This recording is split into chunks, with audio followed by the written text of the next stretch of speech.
Good evening, ladies and gentlemen. Welcome to Daytona as it plays host to race number 10 of the BackFire Sim Racing. It is the regular season finale. Our playoff grid will be determined when the checkered flag waves here at the end of 100 laps. It's the Black Gate Security 200 here at Daytona International. I'm Seth Cole alongside of Anthony McCurry. Anthony, we know how these restrictor plate races can be wild card races. A lot of pressure on those drivers down around the cut line here tonight to close out the deal to keep their championship hopes intact. Absolutely. And what a track to do it at. It's going to be 100 laps worth of basically a roulette wheel. You really don't know what's going to happen, and you're just going to be along for the ride. And you're going to have to try to do everything in your power to make sure that you have your race go as it does. But we all know it's Daytona. Things could happen that are well beyond your control. But for those drivers around the cut line, you've got Silvati, Cobbler on the outside looking in. Those are the closest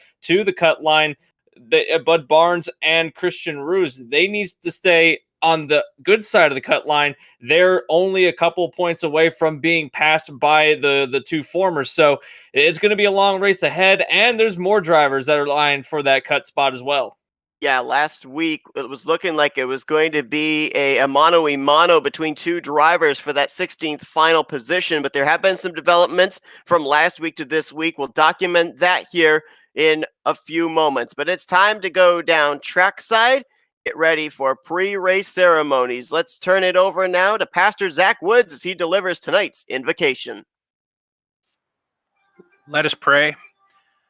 Almighty God, we thank you so much for many things in this life, but tonight we focus on the friendships that we make, the technology we have today, and the ability to race tonight, a race that we hope glorifies you in everything we get to do tonight. And Lord, let our greatest joy be found in the gospel of Jesus Christ. We pray all of these things, and we pray for a great race in the name of Jesus.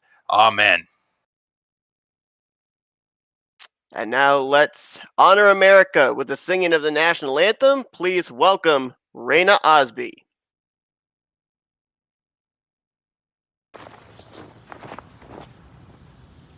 Oh, say, can you see by the dawn's early light what so proudly we hailed at the twilight's last gleaming, whose broad stripes and bright stars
Cars get themselves gridded up here on pit road, getting ready to take to Daytona International Speedway, as we're going to show you the starting lineup for this evening's event. James Cato, who picked up the victory last week in a thriller at Texas Motor Speedway. He's going to be the one to lead them to green here today. He'll be alongside of the 21 of Jeffrey Vickery. Row 2 is where we're going to find Zachary Woods, who looks like he's in pretty good shape to point his way into the playoffs here tonight. He'll be alongside of Gene Cato in row 2. Row 3 is where we're going to find Chris Papa and DJ Daniel. Daniel in a fight with his teammate for that, as well as Christopher Lawrence for that regular season championship to carry those bonus points into the playoffs. Row 4 is going to be Jaden Gimbel, who we thought was maybe going to be able to pull off the strategy to win last week at Texas. Came up just short. He'll be alongside another driver that looks poised to make it to the playoffs, Corey Saucier. And then the rest of your top 10, Jeremy Richmond up there right now inside the top 16 in points, trying to close out the deal. Same for Kyle Gartner. They're going to make up row number 5. As we look through the rest of the lineup here, Anthony with 28 drivers scheduled to take the green flag here tonight. 100 laps of racing. It's not a long race, but it's not a short race. It's right in between for these guys. Where would you be wanting to start this event if you came into this race either just above or just below that cut line? I just got word that it's an 80-lap race, so a little bit shorter for these drivers to have to manage, but still a long one that they're going to have to go through. And for the drivers that are right on the cut line trying to get into it, it's going to be a balancing act, as you said, of putting yourself where you need to be in order to make the most out of your moves. We know that Daytona can be chaotic, and we know that Daytona can be extremely unpredictable, and especially when there's so much on the line. The Daytona 500, that's one thing, but this is something more. This is to even have a shot to go for the championship. Of those drivers, we have about 6 of them that are still mathematically eligible for the top 16. We already documented Brock Salvati and Brian Cobbler, but the other drivers are Clifford Corvo, Ryan Phillips, Josh Anderson, and an extreme long shot, Ryan Sizemore, all of which are in the field. And Sizemore, he's got to be able to have a miracle happen if he wants to get in, because he comes into this race 21 points outside the cut line. There are enough drivers in the field where he can get in, but it's going to take something a bit magical. You have to wonder last week at Texas if Sizemore didn't DNF in that race. He might have actually been up there maybe in the single digits outside of the cut line. Brock Salvati had issues last week at Texas. That has him below the cut line by 3 points. And I'm also seeing it looks like Clifford Corbeau, who was only 13 points back, he did not get onto the grid. So we'll see if he might end up getting on here momentarily. Of course, a playoff position hangs in the balance for him. But James Cato, he led the last lap last week at Texas. He's going to start the first lap here tonight at Daytona. These drivers were here 10 weeks ago. Robinson went to victory lane. Can he double down at Daytona, or will someone else find the checkered flag? Green flag flies. We're under the lights here at Daytona Beach.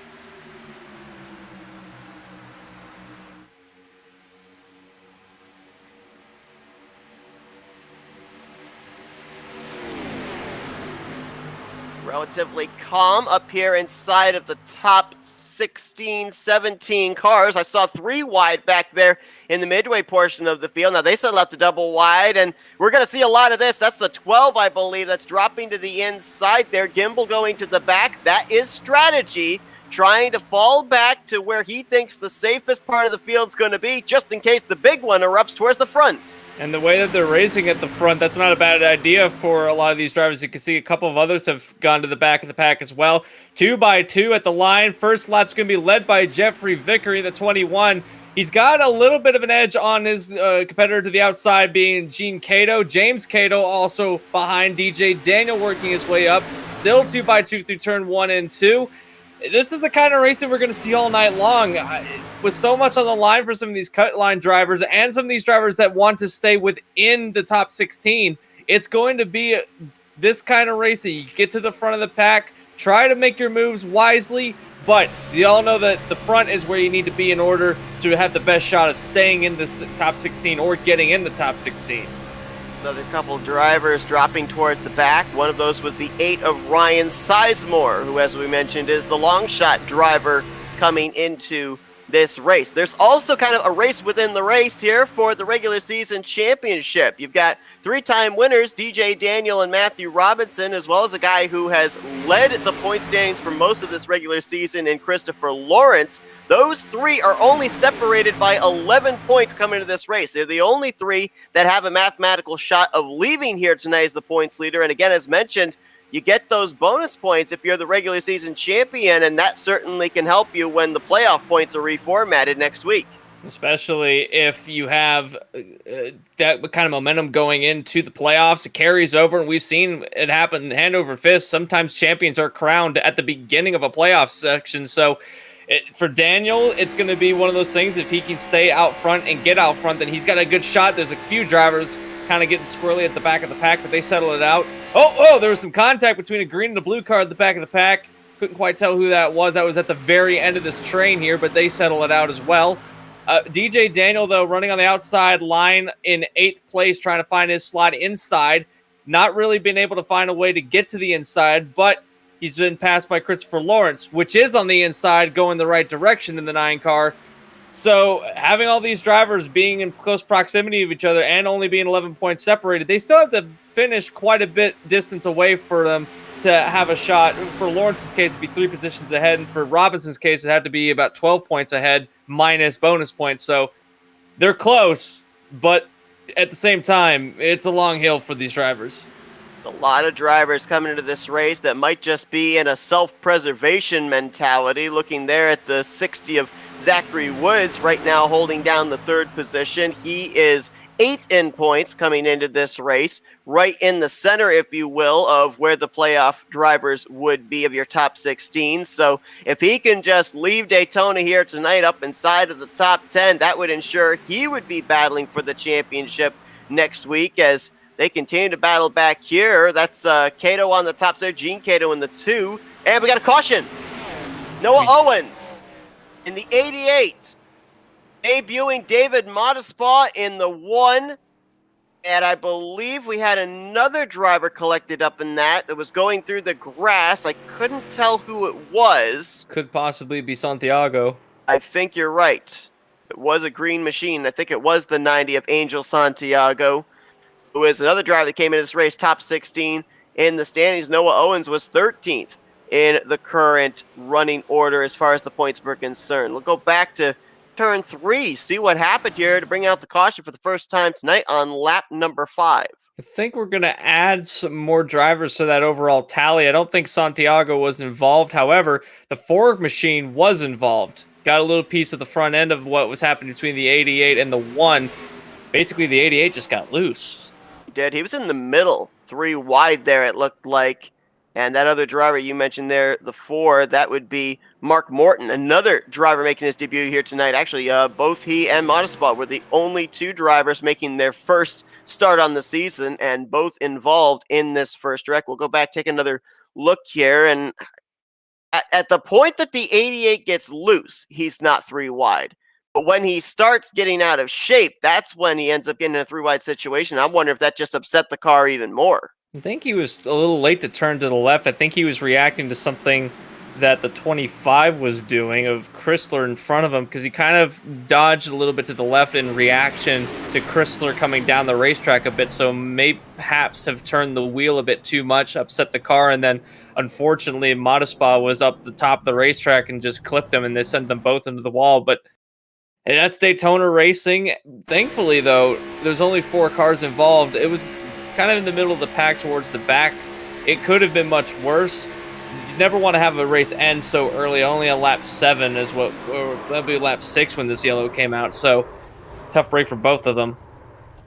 Of course, when it comes to super speedway racing, you do not want the full brunt of the impact to be to the front end of the race car where the engine is housed, because it's all about straightaway speed and the ability to be able to run into the draft, and that is more dependent on the engine underneath the hood and the hood itself, because the more pristine the front end of that race car is, the faster it's going to be. Absolutely. And a lot of tracks you can get away with it, such as short tracks, but here tonight, I totally agree. It's something that you have to have, and these cars have got a lot of downforce already, so You don't want to have engine problems or aerodynamic problems going into this race. Everyone seems like they haven't come down pit road. We had some takers go down pit road, mostly some of the drivers that are at the back of the pack. I think about Hubka on back might have pitted. Everyone else, though, has stayed out as far as I'm aware. I'm sorry, make that Chris Papa was the first to come down pit road. So everyone Chris Papa on down has come down pit road for 4 tires and fuel. Everyone else has stayed out on the racetrack, and it's a little early in the race to be making a pit stop. Some of the drivers at the back may be throwing the dice, seeing what they can get out of some fresh tires. But Seth, as far as strategy goes, the drivers that did pit, tires aren't really that big of an advantage here, but down the road, fuel might be an issue if we go into a long green flag run, and we've seen some green flag pit stops that could make or break a race. In a Daytona, if you come down pit road under green, there's no guarantee that you're going to come out with friends, and we've seen the field get super stretched out as a result of that. So having enough fuel to make it to the end, good strategy this early on, or kind of wasting some gas? Well, I mean, if you look at some of the drivers that were of the group that did come down here into this yellow, you got Jaden Gimbel, who ended up getting involved in a late race wreck last week after getting mixed up with some lap traffic. He's got nothing really to lose. He's out here just trying to win races. You've got Brock Silvati, who came into this race 3 points behind the cut line. He's got 3 teammates in the field that could try and help push him to the victory, but he wants to make sure that he's going to do everything he possibly can himself to make sure he advances into the top 16. And also you've got some of those other drivers down there that had to come down to get damage repaired, like Noah Owens in the 88, Mark Morton in the 4, and David Modespa in the 1. I don't know just how full the extent of the damage is for those guys. We're going to have to wait and see. But the fact that we had a couple of drivers that are down around that cut line, either just above or just below, says to me, these guys, they're kind of bracing themselves for any type of contingency that could happen here at Daytona, because as we know at the super speedways, they're unpredictable. What looks like is going to happen in one corner can be completely the opposite by the time you get to the next turn. So they have to keep their heads on a swivel. They have to get themselves prepared for every possible scenario. So I think that's what Silvati in the 97 especially was doing right there. We called a race not too long ago where basically every one of the top 10 didn't make it to the line, and somebody that had pitted a long time ago and was at the back of the pack came out and won the race. Green flag back in the air. Just some of the things that can happen at Daytona, that is one of them. Another thing that can happen at Daytona, as we mentioned before, is the field could get spread out, but so far in the opening laps, everyone is being content to run right side by side with each other, still 2 by 2 going through turns 1 and 2. Gap to the leader. Right now, they're right against each other. James Cato on the outside powering his way up. Jeremy Richmond coming up along behind him, trying to get to the inside of the 21 of victory, but not enough steam. Maybe has it on the outside as they get squirrely on the inside. A little interesting because the race leader has his lane choice, and Vickery chose to start on the inside line. Remember, at the initial start of this race, he was on the outside of row 1 and got pushed to the point. We're seeing here 2 for 2, where the car that is on the outside line of the front row is the one to lead them back the following lap. So that might be something drivers will keep in their memory bank when we get to maybe some possible late race restarts. And right now, something else I'm seeing is a little bit of contact that might have been between the 98 and the 21 going through the trial. Well, I don't know if they actually made contact or if they just got really close to each other, but they are racing each other super hard at this stage of the race. In fact, the top 5 right now, if you look at Jeremy Richmond and Jeffrey Vickery, they're right there. There was some contact. That was definite contact. It doesn't seem like the inside line has been able to really hold the line, as they seem really unstable on that inside line. Not sure why. It's about as smooth on the inside as it is on the outside, but everyone on the outside so far has had the advantage of stability rather than overall speed, which is something I think these drivers might value more than lap time at the moment. Well, don't forget, this is an open setup league, so these drivers have the opportunity to tinker with their race cars and make them as fast as they possibly want to. A lot of times, though, when you try and make your car really, really fast at a super speedway, you give away stability in terms of handling, and that might have been what we saw there with Vickery. I mean, we know he's got a fast race car, qualified in the outside of the front row, has been up in the top 5 in these first 10 laps, but we might be starting to see the price he's paying here for a fast race car in terms of the fact that it's having some difficulty holding the bottom, especially when he's back in traffic. Somebody that almost lost it on the back straightaway was the 24 of Saucier. He almost pinged the wall on the outside and then went down to the inside. Thankfully, nobody was involved. He has slotted back in line in 8th place, so he did gain a position out of all of that, which is something that if you had looked at what happened, it might not have been what have crossed your mind at the time. But everyone so far in the top 10 now looks like they're going to settle it out to single file racing, knowing that might be the best way to survive long term. Is everyone back to victory, make that back to Gardner, to Laudu. Looks like everyone has gotten single filed, everyone trying to mind their P's and Q's. It's a long way to go still, and they got to have their machines 100% by the time they get there.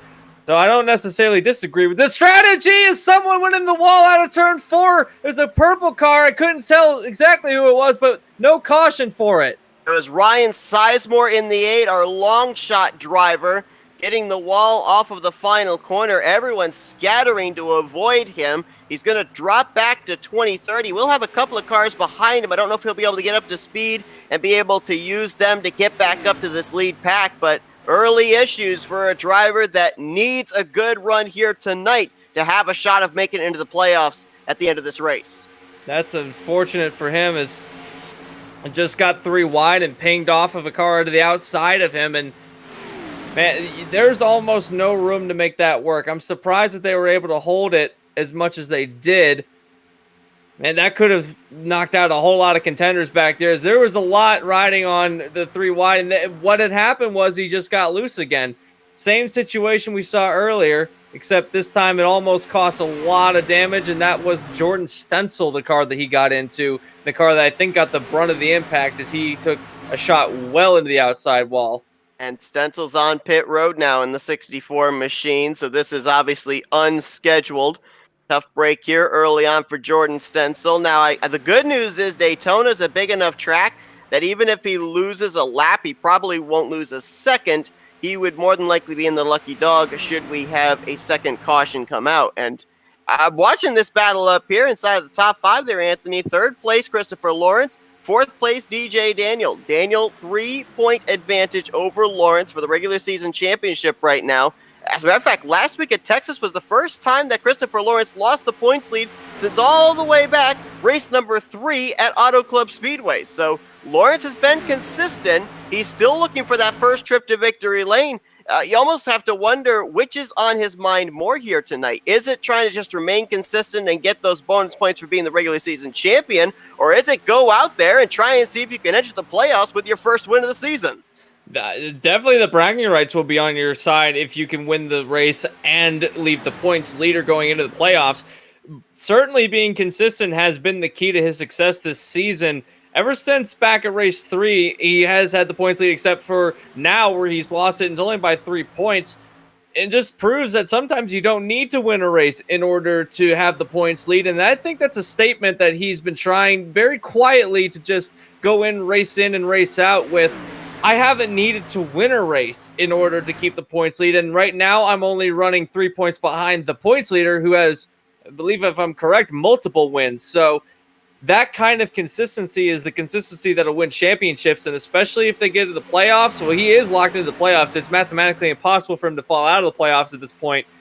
Once we get into the playoffs, having that final stretch of races, that consistency will carry over. If he gets even 1 win this season, heck, if he even gets 0 wins this season, but he's the most consistent driver, he could walk out of here the points leader and the champion at the end of the season without winning a single race. And I think that statement would be a lot more powerful than, oh, I won a bunch of races and won the championship. We got a driver that was off the pace there out of turn 4. That was the 88 of Noah Owens. I don't know if maybe he got the wall off of turn 4. If he didn't, I'm wondering if maybe, just maybe, he might be dropping back here to pick up the 8 of Ryan Sizemore. I believe these two are teammates out of Sizemore Motorsports, so this might be strategy of trying to get another couple of drivers back there to keep that 8 machine up here at least on the lead lap. So if he got a caution, he still would have a shot of being able to point his way into the top 16. He very possibly could be going to do that. I don't think that he's part of Sizemore Motorsports being Noah Evans. I think he's affiliated with a different team. That would be something nice though if you were to go do that, but I almost want to bet that there's something wrong with that 88 machine. He doesn't seem to be the most up to pace. He might have got a piece of the wall, and if he has, it certainly doesn't seem like it's slowed him down much at all. He's still got draft off of Chris Papa, although they're a little ways away from the next closest pack, which would be the end where Matthew Robinson currently runs in 19th place. So they got a lot of work to do if they need to catch up. However, I don't know if I necessarily want to be in the pack that Robinson, Phillips, and company are in, because they are dicing it up pretty well. And it looks like that a lot of these cars, again, the inside line doesn't seem very stable for some of these drivers. Looking there at the 10 of James Jones, third in that second group, had that runner-up finish last week at Texas after getting through the carnage on the final few laps of that race. And right behind him, you've got the 97 of Brock Silvati. Now, there were only a handful of drivers that came down pit road under our only caution so far tonight. Silvati was one of them. He restarted back in the 25th position, and he's now worked his way up into the top 15, currently running in 14th place. And if you look 2 cars in front of him, you'll see Bud Barnes, who is the last driver on the cut line. And oh, by the way, we're talking about how close the battle between Daniel and Lawrence was. It's equally as close between Silvati and Barnes. Only 3 points separates these drivers. The difference is, this isn't for the points lead. This is for a chance to win the championship. That's the cut line that these drivers are fighting for. Right now, Barnes has the advantage by about 5 points. Once we get into crunch time, we'll have to see what these drivers, how they stack up. But we're seeing that Silvati and Barnes have got equal pace as far as being able to run with each other. So I don't know if they're just riding these laps out, waiting for their time to strike or not. But Silvati definitely knocking on the door of the chase, or make that the playoffs. But we still have a long way to go before we'll ever see anything that comes out of it, as they're actually starting to catch this lead group of cars. They've been going much quicker than they have been, and that's something a little bit surprising. Yeah, they've done a great job of reeling in this lead group.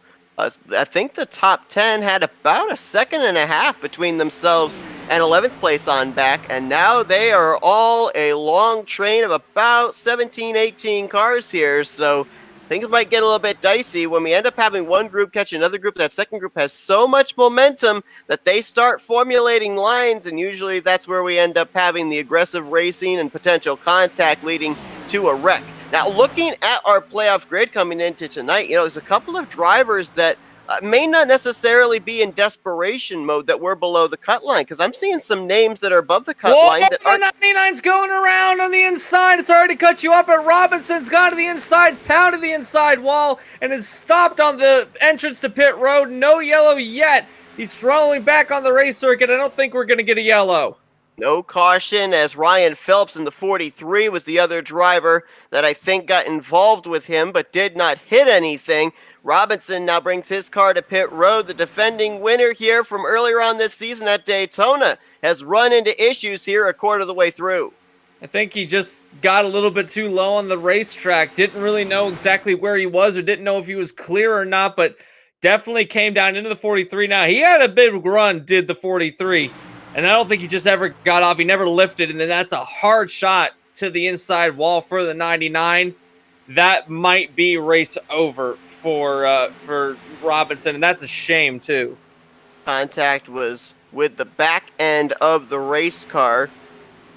See if he's going to be able to at least get back out there and maybe get himself in line for a lucky dog position. He is actually just now merging back onto the racetrack. He will fall one lap down to race leader James Cato. He will be battling Jordan Stencil for that lucky dog position. Those are the only 2 drivers currently off the lead lap. 25 drivers on the same lap as the 3 machine. Going back real quickly to the point I was going to make, there's a couple of drivers that are actually above the cut line that are not in the field here tonight. Christian Ruse, who came into this race, I believe it was +1, and James Santoyo is not in the field here tonight either, and he came into this race +24. I think with the number of cars that we had take the green flag here tonight, it is mathematically possible that both of these drivers could be below the cut line by the checkered flag, and that would give an opportunity for drivers like Brock Silvati and maybe Ryan Phillips, Ryan Sizemore, Josh Anderson to be able to take one of those 2 vacant spots. Indeed, in Santoyo's case, it might be a stretch if he falls out, although like you said, with the number of cars we have started, there are 3 positions more that a driver could make up. That really depends on where some of these drivers on the outside of the cut line fall in line at the end of the race. Salvade and Cobbler obviously are the closest, but I don't think that Cobbler's in this field. I'm looking through here, and I don't think I see him anywhere. So, not have to worry about him, but Salvade, for him, this is a good opportunity to try and pounce in. Christian Roos, without him in the field, he was only 1 point away from the cut line, or a tie for the cut line. This is undoubtedly going to knock him out of the points out of the top 16, and I think that Salvati knows that. So that's why there's not really any sense of urgency that we're seeing out of the 97 team. They're just quietly running their race, knowing that without him, there's basically a free position. So if you want to be technical right now, I think that Salvati is effectively the cut line for the rest of these drivers, with Ruse being out. Yeah, I would definitely agree with that. I think that currently, with where everybody else is running, I'm not 100% certain, but I think that Centoyo would still be hanging on to the 16th and final position. The driver he has to worry about right now would be Ryan Phillips. Phillips would have to gain, if my calculations are correct here, 38 points here tonight on Santoyo to be able to knock him out of the playoffs. And right now, Phillips, back in that 23rd position, was involved in that incident off of turn 4 with the 99 of Matthew Robinson. So obviously a long way still to go here at Daytona, but he needs to start getting back on the comeback trail maybe a little bit sooner than later, as it's James Cato, last week's winner, looking to go for back-to-back wins here in the BackFire Sim Racing. He leads Jeremy Richmond, Christopher Lawrence, DJ Daniels, and Zachary Woods here tonight at Daytona in the Blackgate 200. We're going to step aside for a quick commercial break. You're not going to miss a bit of the action. We're going to go FRN side by side. It's a road few dare to travel. A journey filled with danger and unpredictability. So why do we traverse this road? Why do we take such a gamble? Because if we don't try, we'll never know what we could have achieved. That's why we strap in, rev up, and fix our focus on the ultimate prize. Because the reward is well worth the risk.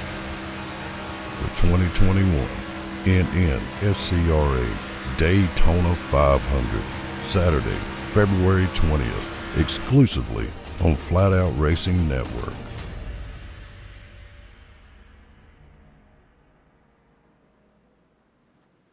ETE Reman is the world's best remanufacturer of transmissions for import and domestic cars and trucks. Based in Milwaukee, Wisconsin, our customers are repair shops, auto parts stores, dealerships, and distributors. And with 6 nationwide warehouses, we're where and when you need us. So when you're looking for a transmission that is like new, only better, instill confidence and install ETE Reman. You're seeing it live. Green flag pit stops. First time here tonight at Daytona. Race leader James Cato led a big group of cars onto pit road, including Vickery, Zachary Woods, Gene Cato, Chris Papa. There's only about 8 drivers that are still left out on the racetrack, and they'll probably be down pit road this time. Brock Silvati, the leader of that group. Yeah, and if Brock Silvati comes down pit road, he's going to bring the lot of them back with him. None of these drivers want to be caught without any drafting partners. That being said, Salvati stays out while most everyone behind him comes down pit road. A couple of drivers stayed out with him. This is a dice roll, and I don't know if it'll pay off, but Salvati, Barnes, and Owens and Anderson are throwing the dice. Well, bear in mind, both Savati and Owens, I know for certain, came down pit road when that first and only caution up to this point came out back on lap 5. So he and Owens, Savati and Owens, they can go a little bit further. The thing I'm a little bit concerned about is we know that these 3 cars are not going to generate nearly as much speed as a group of 20 are going to. So how much time is Savati losing right now as he's out on the track by himself? When everybody else has been to pit road, he's going to come down pit lane this time, but I'm almost wondering if it's 1 lap too late.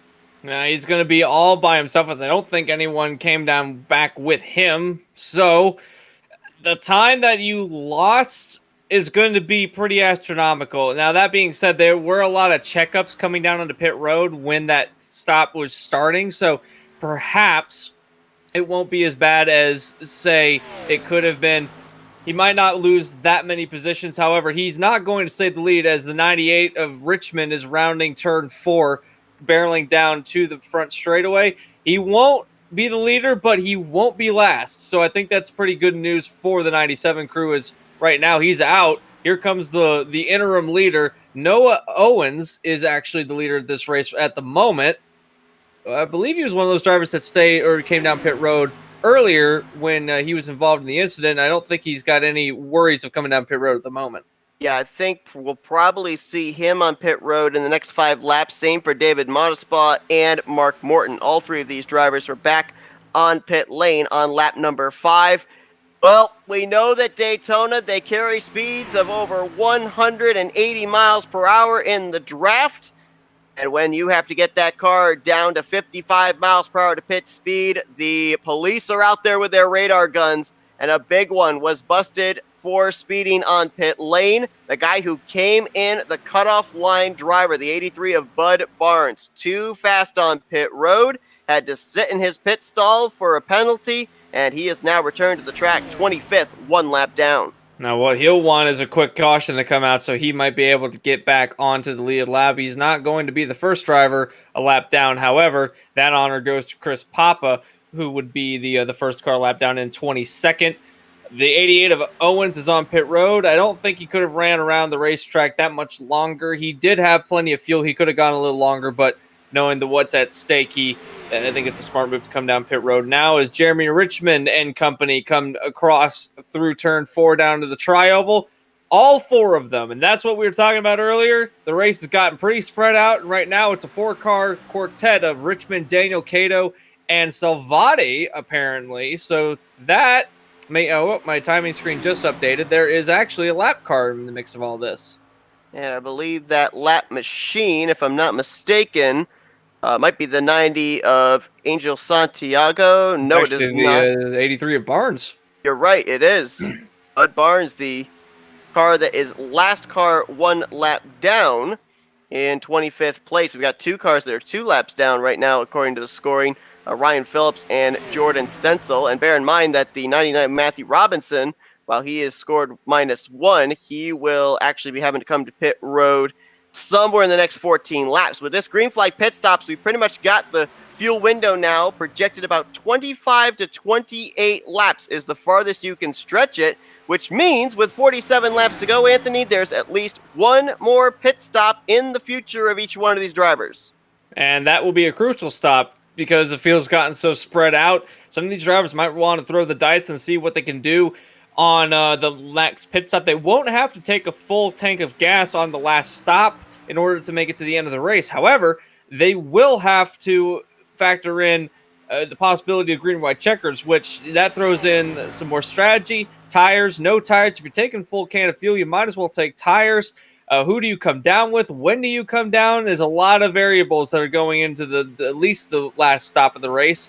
One of the drivers that did throw out a bit of a wild card strategy, and it paid off, was the aforementioned Brock Salvati, who is now lined up 4th place in a trio of cars, and one of those cars is Christopher Lawrence. So that is some good news for the 97 team. That basically has kept his championship hopes alive. With this position where he's running now, and with Bud Barnes running a lap down, he is right now confirmed to be into the top 16. If he can remain here, we'll have to see what happens throughout the rest of the race. But right now, looking up for the 97.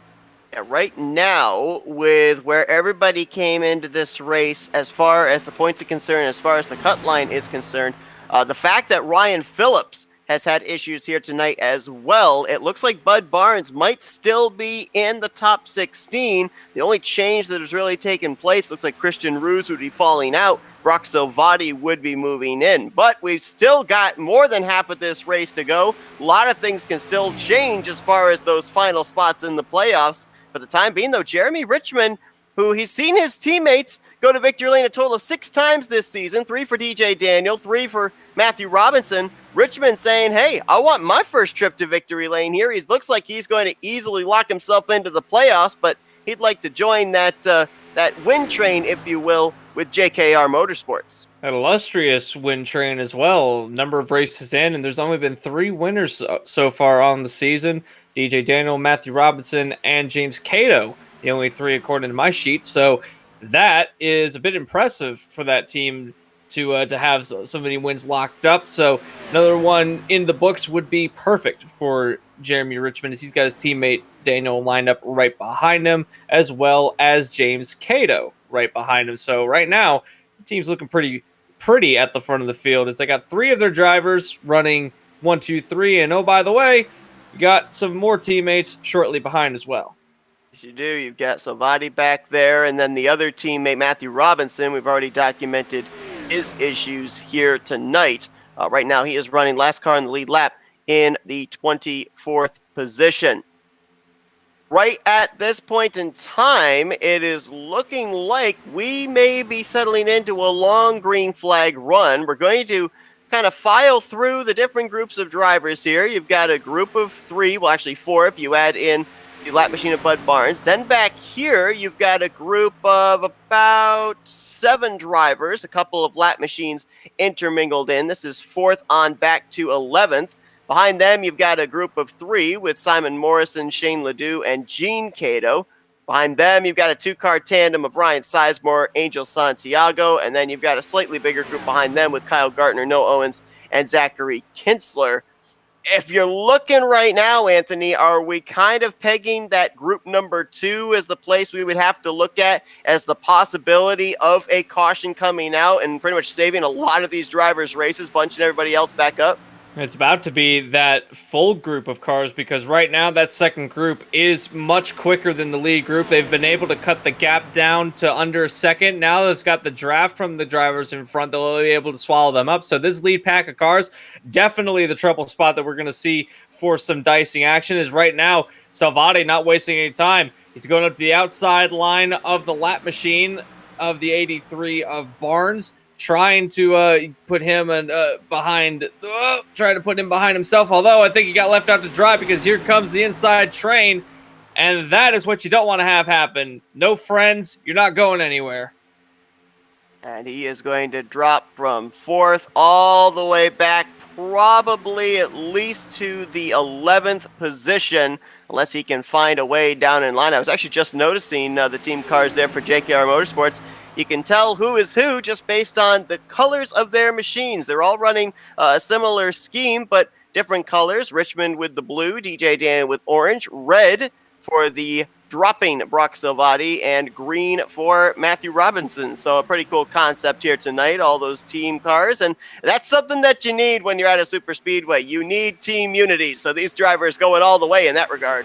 Be able to just glance out the windshield and see which cars in front of you is sometimes relaying from spotter to spotter might be a little difficult. So knowing that you've got some friends in front would be nice, and especially because they all got the same logo, which is even more important when you're looking for brand identity. And these drivers know how difficult it is getting around the track, not knowing who is where and why. So I like the concept. I think that many other teams should run with the similar scheme concept, not necessarily maybe the same one, but it definitely a little bit of uniformity would be much appreciated out of some of these teams, just for us, if no one else, because it's a lot easier to call a race when you know exactly who your car belongs to. But so far, those teammates, Richmond Daniel, they are. Whoa! One of their teammates got spun around, and that was Salvati! Brock Salvati spun to the inside. He got the inside wall. He will come down pit lane. Another incident, much like his teammate earlier, Matthew Robinson, where he spun down below the racing surface, so no caution will fly. That was a very similar, almost identical crash to what we saw happen earlier in the race. And it's crazier that it happened within the same stable. This was a very similar crash in the sense that I think he just came down and didn't know that he had a guy below him. We were starting to fan out there. An outside line was forming. Christopher Lawrence and Corey Saucier were jumping up there. We'll see if Salvati also went up there with him. He did. The car that's going to be to his inside, I believe, is that the 7? I think that was the 7 of Josh Anderson. Yeah, that would have been Anderson. That was just to his inside and was just kind of sitting duck, not really knowing what to do. He couldn't really back out enough time, and that was simply just... Oh, Salvati's spinning it around almost on the apron. Sorry to cut you off. I thought he was going to come back up as the lead group was going around him.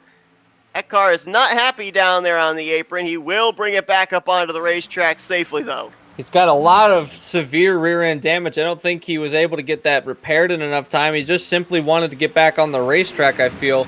And he's got a lot of drivers that are catching him up now, and this could be very interesting as they go around the outside. That's a train of 3 drivers trying to get around our stricken 97, but that has opened up the door for a number of other drivers, including Bud Barnes, who now finds himself ahead of Salvati, a lap down albeit, but still they're on the same lap. And Barnes up here in this lead group of cars, Salvati with a wounded car back in 25th. So Barnes now finds his way back into the hunt. Although, that being said, without Ruse, this really is kind of just run where you are and you're basically guaranteed into the playoffs. It's uncanny how the super speedways, when they play this much of a part in a regular season finale, it's almost like they know who the drivers are that are out there trying to clinch those final spots. If you look right now at the drivers that we have mired one lap down, Bud Barnes came in 16th. Brock Salvati came in 17th. Ryan Phillips came in 19th. These are guys that came in tonight trying to make their way into the top 16. They've been the one that have run into issues. They find themselves all now trying to battle for the free pass position, as we've only had one caution here tonight, and we're into the second half of this race. Yeah, and there's not a whole lot of opportunity for these drivers that find themselves outside the lead group of cars to really make any moves. It's a long ways back to the second group of cars, which is starting with, I believe, Ledoux. So, yeah, Shane Ledoux, which is a 3-car train just outside the top 10. So, that, for them, they're really needing a yellow flag. And they've had a couple of opportunities for one. But like you said, it's been on the inside of the racetrack, never came back up on the racetrack. And the cars were able to vacate onto pit road in enough time in order for no one to really get involved. So, it's really just a matter of, okay, can we get a lucky break? Oh, 12 car of Gimbal into the wall. He's going to collect victory. This will undoubtedly bring out a caution, as there will be oncoming traffic here through 1 and 2. No, yes, there it is. There it is. I was wondering how he was taking so long. Yellow flag is going to fly second time tonight, and there's about maybe 80% of the field that's looking up to the heavens saying thank you, because this just put them back in the running for this win. Is this, could this be counted as a commentator's curse? I mean, no, I don't think so. It's Daytona, and Daytona's too unpredictable. I don't think commentator's curse comes into play there. It did help a lot of drivers while really dashing the hopes of some others. And what we said it earlier was the lead group of cars was going to be the place where something like this would happen. And I think it was just a matter of the 12th of Gimbal getting loose. Kind of reminds me a little bit of our first caution when Noah Owens kind of got loose on the top side, almost in the exact same area, the entrance of a corner. He almost had it saved too, which was even more impressive. If Vickery hadn't run into him, I would have bet that Gimbal would have gone down on the inside and might have saved it. Although that was a couple of shots off the outside wall, but man, that could have been worse. It could have been at the front of the lead pack of cars, and we could have had a really big crash on our hands. Thankfully, though, only a 2-car crash for the most part, but those 2 drivers, you know that they didn't want to be involved anymore, that we saw it happen. Well, Zachary Woods made a nice avoidance here. He does get damaged, as we will see with this onboard to the right front fender right there. You can see that he receives a little bit of damage on that machine. I'm sure that they'll bring that number 60 Toyota down pit lane and bang out that fender, get him back out there, but could have been a lot worse, a lot more damage for Zachary Woods, so nice job of avoiding that wreck. And here we go, pit road is open. Everybody is coming down pit lane. However, they're not coming down the fuel window. they are still going to have to pit one more time before this race is over. So this caution did not save these guys as far as fuel strategy, and Richmond overshot his stall. Yeah, it just on the other side of his box. He does get it backed up in enough time. It might not hurt him that much. Everyone else getting their service. Looks like it's going to be a 4-tire stop for most. Fuel for sure. Looks like it was only right sides for most of these drivers, as Daniel only took rights, Lawrence with rights, Saucier with rights. Everyone else looks like they're gone for lefts. All 4 tires make that as there's a big gap or a big shakeup at the top 5 of the field, but And I understand why they're coming down pit road this early. They want to be able to have enough fuel to run consistently with each other. Now everyone's back on the same fuel window, so when the pit cycle happens again, you're more than likely going to have people to come down with. The caution definitely helps those people that were running at the back. Now we're going to have a bigger group of cars than we did so far in this race. Only our second yellow, and like you said, Seth, it was a blessing for a lot of the drivers outside the top 10. This is going to keep Matthew Robinson on the lead lap, and it will put the 83 of Bud Barnes back on the lead lap. He will be the lucky dog here under our second caution of the night. What makes this interesting as well is these drivers are only about 7 laps away from when the fuel window would open for them to come down, take on 2 cans of fuel, and be good to go the rest of the way with 25 laps remaining. So now we could have a lot of split strategy if this is the final run to the checker of when you come down pit lane, who you come down with, how big a group you're going to have, as opposed to how big a group your competitor is going to have. It's going to be it's going to be an interesting final few laps of this race as the pace car lights have come off of the car. So we're going to go one more time around. One of those drivers going around to get their laps back. That will be the 96. No, just the 90. It's 43. Ryan Phillips, I think. 43 of. All right, look like a 9. I'll get my eyes checked later, but that DJ Daniel will line up to the inside, which to me is a bit surprising. Normally that we've seen on the restart, so the one restart we've had where the outside line was the preferred line. This time around, again, DJ Daniel on the inside, Lawrence to the outside. Advantage, if the trend holds up, would go to Lawrence, as he'll have a better shot on the outside. What do you think of this call? To me, it seems like it might work, but we've seen, even at the start of the race, where the outside line was the better line. Absolutely would want the outside line based on what we've seen on the initial start and the restart. But I think he's down there for one specific reason. While they may not be teammates, Christopher Lawrence out of Rebel Racing and Corey Saucier out of CRC Motorsports, they were working together on that last run, trying to make a second line. So I think what he's doing is he's breaking those two up, not allowing them to be nose to tail on this restart. That's a beautiful bit of strategy on the part of DJ Daniel. Definitely a seasoned veteran. There's a reason why he only shares the win column with 2 other drivers with that kind of that kind of foresight. Getting ready to put them back under green flag. Let it be lap 50 of 80. We'll have 31 laps to go. It's still a long way to go. We still have a lot of questions to answer. Green flag back in the air. Daniel, with a little bit of a tire spin, he didn't look awful stable on that restart, although the outside line doesn't really have an advantage at the moment. Yeah, Josh Anderson was not able to get up to the back bumper of Christopher Lawrence. They got really broken up a long ways back to Jaden Gimbel in the 12. So the inside line is formed. Daniel will move to the point. Saucier into second. Third's going to be Richmond, and Cato will now slot into the 4th position. 26 drivers took the green flag for that restart, 24 of them on the lead lap. Jordan Stencil has taken his car back to the garage area. He will officially be the first retiree from tonight's event. The good news, however, for him is he came into this race 90 points ahead of the cut line. So he was locked into the playoffs, whether he finished tonight's race or not. A lot of times, though, Anthony, drivers want to have that good momentum going into the playoffs, though, so we'll have to see next week if that's going to affect Jordan Stencil in any way. It's definitely not something that a driver goes into a race trying to do, is exit the race before the lap. Whoa! And that might be a big one. There's a number of drivers. The 13 of Chris Papa, the 9 of Christopher Lawrence was involved in this. That happened pretty close to the mid-pack of the field. And I'm looking back here, it definitely has more than 5 drivers involved, and this one was violent. Noah Owens, Mark Morton involved in this one, as I believe also the 83 of Bud Barnes, the 49 of Kyle Gartner, they've gotten collected up in this one. This wreck, I think, started over in turn 1, and it didn't finish until they were almost over into the entrance of turn 2. This actually started just on the outside of the tri-oval, and it's something that we've seen again and again tonight. And this time, it was shot to the outside wall, as I believe the 9 of Lawrence hooked the 88 of Owens and set him up into the outside wall. 9 of Lawrence had actually been kicked up to the outside line, was dropping back outside of the top 10. And a lot of times, drivers rely on their spotters to clear them.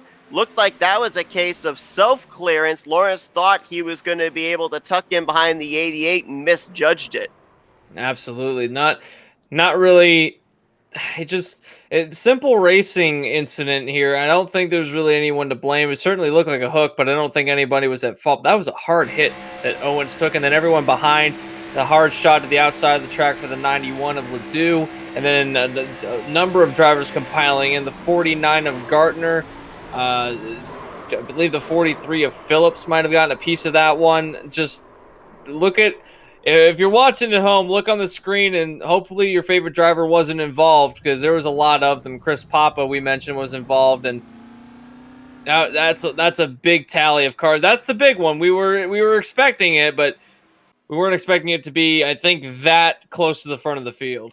I'm going to leave the door open. It's the first big one. I mean, we are into the closing stages of this race. This is when we start to see drivers make their most aggressive moves. So I think there's still room for another big wreck to take place before this race is over. A couple other drivers that got bits and pieces of that: Shane Ledoux in the 91 and the 5 of Chris Hubka.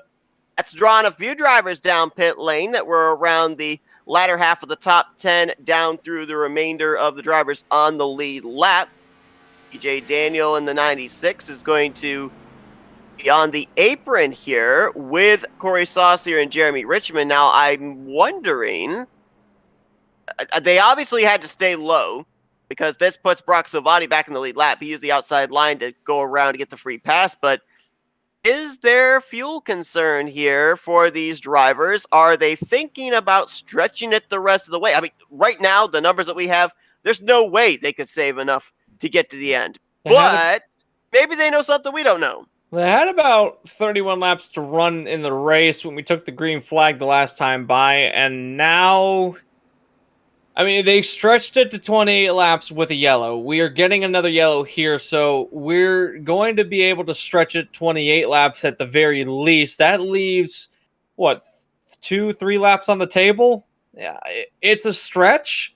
And if you're DJ Daniel, Saucier, Richmond, if you're these drivers on the apron, then you're thinking about the long term. Now, the question is, and the thing that these drivers have to remember, is that that's not a guarantee that that's going to be in the race. We could very well have some green-white checkers that we're going to have to go through. So getting to the end of the regulation, if they can indeed do that, then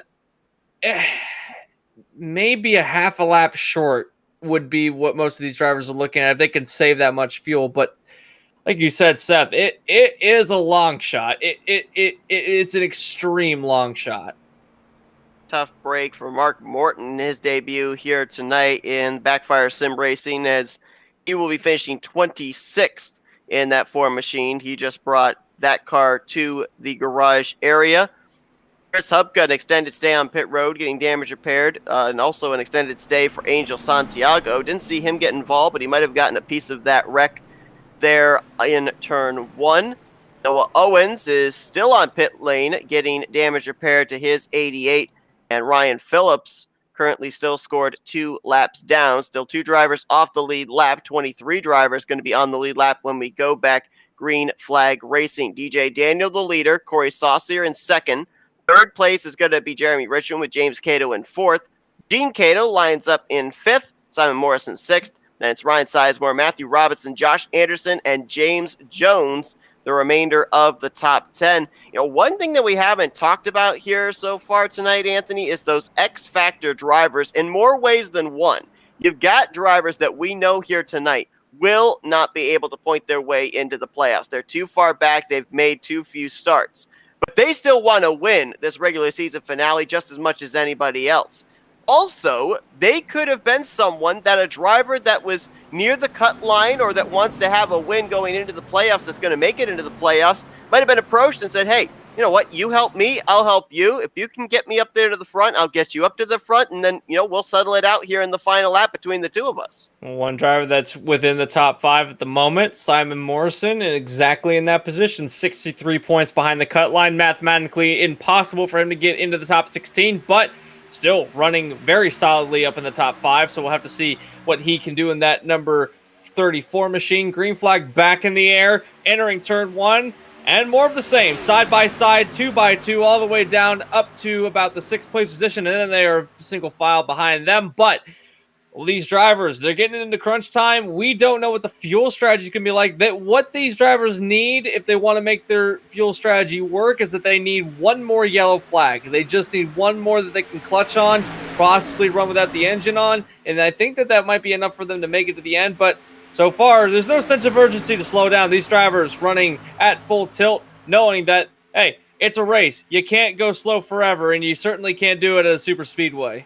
Well, so far on restarts, if we count the initial start of this race, as Simon Morrison got loose in the tri-oval, the outside line at the front row is 3 for 4 in getting the advantage. Corey Saucier was on the outside of row 1. He leads us back here to the start-finish line, and now he'll try and move both lines to remain side by side, try and keep them both in his rearview mirror down the back straightaway. You talked about the wild card driver of Simon Morrison there. Nice job of gathering up in the tri-oval. He's making his 7th start of the season here tonight, but it's been a while since we've seen him in a race car. All the way back earlier on this month at Bristol was his last start in the BackFire Sim Racing. Yeah, and ever since then, he's found a little bit more spirit in his car, running very solidly on the inside line behind a couple teammates, trying to get towards the front of the field. He's actually in a sandwich of a lot of teammates. He's got DJ Daniel, Jeremy Richmond, and Matthew Robinson, who has found his way back to the front after getting spun off of turn 4 earlier in the race. Now finds himself cracking the top 5 at the moment in the 99 car. These drivers, the way that they're racing right now, he might be getting some flashbacks back to when that happened. So I think he'd be more than happy to stay on that inside line at the moment. Well, obviously, it's still too early to call it a comeback, but with where they're running as opposed to where they were earlier on in this race, at least 3 drivers have mounted some comeback runs. You mentioned Matthew Robinson. We could also add in Ryan Sizemore, who got into the wall off of turn 4 earlier on in this race. He's now up to 7th. And Bud Barnes, who got the lucky dog 2 cautions ago, he just cracked the top 10. 83 is in position 8. And that car was involved in that last wreck that we had, so it's very impressive to see him running at the speeds he is running. I think he might have used a fast repair. That car looks pretty pristine for have been involved in a pretty massive crash. The full front end was missing off that 83 car, so I do believe that he has used one of his fast repairs. I think they only have one fast repair that they can use. Somebody who's shown himself up into the top 10, almost in the top 5, that we haven't seen up here at all until now, and that's the 25 of Chrysler. This is the first time we've seen the 25 up this close to the lead of the race since the drop of the green flag. Very solidly on the inside line, although that outside line is now starting to kick in. Got the 9 of Lawrence leading the charge. He's already up to 3rd place on the outside line. He's going the right direction. The car that he is looking for right now is the 96 of DJ Daniel. Those two in a bare-knuckle fight for the regular season championship. Daniel with a 3-point advantage over the 9. You got Matthew Robinson 11 points back right there in the same neighborhood as well, as he's behind his teammate in the 98, Jeremy Richmond. Now, according to our scoring right now, Anthony, they've been out there for 11 laps since coming to pit road, a number of these drivers.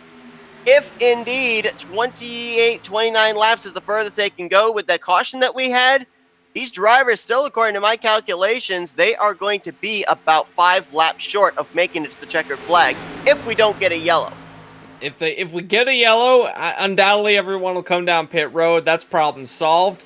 However, if we go green all the way to the end of the race, which I won't say anything, but based on the drivers based on the way that they're racing right now, it's looking more unlikely that we're going to get to the end of the race under green. They might surprise me, and I might have to eat my hat later, but at the moment, they are racing pretty aggressively. We saw a lot of train racing earlier on in the night. Right now, they're running double wide. They were running 3 wide occasionally back a couple laps ago. So, and a lot of these drivers, we've been talking about how unstable these cars on the inside have looked all night long, and they're continuing to look that way, although it seems to be a bit more exaggerated now. I'm wondering, as the race has gone on, the cars' setups have maybe altered slightly, and they might be a little freer than they had been all race long, but certainly looks like they're having some problems with holding it to the inside line. The drivers on the outside line also having some problems holding it in the straight line as well.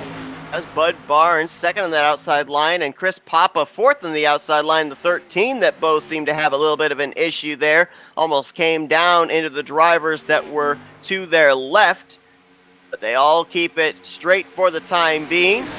Yeah, that's another thing, too, that these drivers are going. Oh, the 83 into the wall! And they're wrecking! There they go. Several drivers collected up. I see Papa involved. I see Kistler involved. And this is going to be a huge wreck, a huge pileup out of turn number 4. Josh Anderson, Shane Ledoux was involved. I believe Gene Cato was also involved. James Jones was involved. Brock Salvati was running too far back. I don't think he was involved in that, but Bud Barnes was involved. I think Minispa was involved. Zachary Woods, I believe, was involved. The list goes on. Angel Santiago is involved in that one, I do believe. Ryan Sizemore is coming down to the attention of his crew. He may have gotten a piece. There you see the front end gone on both the 1 and the 83. The 83 of Barnes was the one that got out of shape to start this wreck. Let's go back over to turn 4, see just exactly what happened and the exact fallout result of another big wreck here tonight at Daytona. This is another one that, had there been a little bit more space, I think that would have gotten saved. I'm not really rightly sure what happened to Barnes. It looks like he just got the air taken away from the back end of the car. It looks like there was no downforce back there, and he just went around, almost had it saved. In fact, Barnes had his car saved. It was the stack up that caused the rest of it, as the 21 stacked up. Vickery, everyone behind him just kind of also got wedged between each other, and then off they went. Not sure if you named Zachary Woods as a driver involved in the wreck, but we saw he definitely got a piece. Kyle Gartner might have gotten a little bit of it as well. We're going to take a really good look at this courtesy of our drone cam. Following the 7 of Anderson, you'll see the stack up ahead of him there. And there's just nowhere for any of these guys to go. The track's completely blocked up, inside, outside, middle line. Even the apron for a time was actually blocked. Nowhere for anybody to go. Tough break there for the 10 of James Jones after finishing second last week at Texas Motor Speedway. He'd been running a very clean race. As a matter of fact, a number of the drivers had been running a clean race. This is for at least 4, 5, 6 drivers, their first incident they've been involved in here tonight. Very clean race so far for a lot of these drivers. Noah Owens was also a driver that got a piece of the outside wall out of the exit of turn 4. So add another one to the list of the ever-growing list of drivers that were involved. The 10 driver of, I mentioned James Jones. He was involved. There was at least 8 to 9 cars, maybe even as much as 11 cars that got a piece of some damage here at in the middle of turns 3 and 4. And that was a product of just racing hard. And these cars, we said it before, they're not looking very stable at the moment. And some of these drivers, they know that if they go to go fast, you run the car as free as you can. But there is a fine line, and I think that a few of these drivers have realized that the line might be a bit too fine sometimes.